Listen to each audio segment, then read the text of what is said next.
আলোচনা হতে পারে না। আওয়ামী আমলে 17-18 সালে একটা প্রকল্প নেওয়া হয়েছে, এই জন্য এই প্রকল্পটা আওয়ামী লীগ ছাত্রলীগের হয়ে গেছে, এটা কোনো যৌক্তিক আলোচনা হতে পারে না।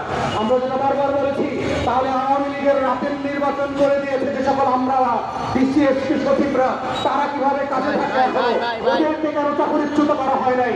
যদি একই চুক্তিতে করা হয়, আওয়ামী আমলের প্রত্যেকটা বিসিএস কর্মকর্তাকে এখনো কেন ডিসমিস করা হয় নাই?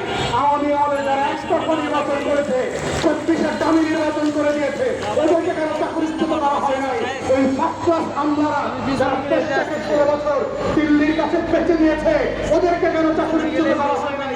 2000 নারী কর্মকর্তা কর্মচারীরা বাংলাদেশকে আওয়ামীকরণ করেছে, প্রজেক্ট করেছে। এই ধরনের ধুমধাম যুক্তি আমাদেরকে বোঝান, এগুলো আওয়ামী লীগও বুঝাইছে আমাদেরকে, হাসিনাও বুঝাইছে, শেখ পরিবারও বুঝাইছে। এই সব যুক্তি হইতে পারে না। আসল যুক্তি হচ্ছে লুটপাটের যুক্তি। 72 কোটি টাকা এই প্রজেক্টে আমলারা খেয়ে ফেলছে, যেটা যদি এই প্রজেক্ট কন্টিনিউ করে অডিটের মাধ্যমে কয়েক ডজন আমলাকে জেলে যাইতে হবে। এই প্রকল্প তারা বাতিল করতে চায়। ইতিমধ্যে দুদক 2.5 থেকে 9.5 কোটি টাকার দুর্নীতির অভিযোগ তদন্ত করছে। ডিপিডি এখানকার ডিপিডি গোপালগঞ্জের, তাহলে 7 জন তথ্য কর্মকারী গোপালগঞ্জের হওয়ার কারণে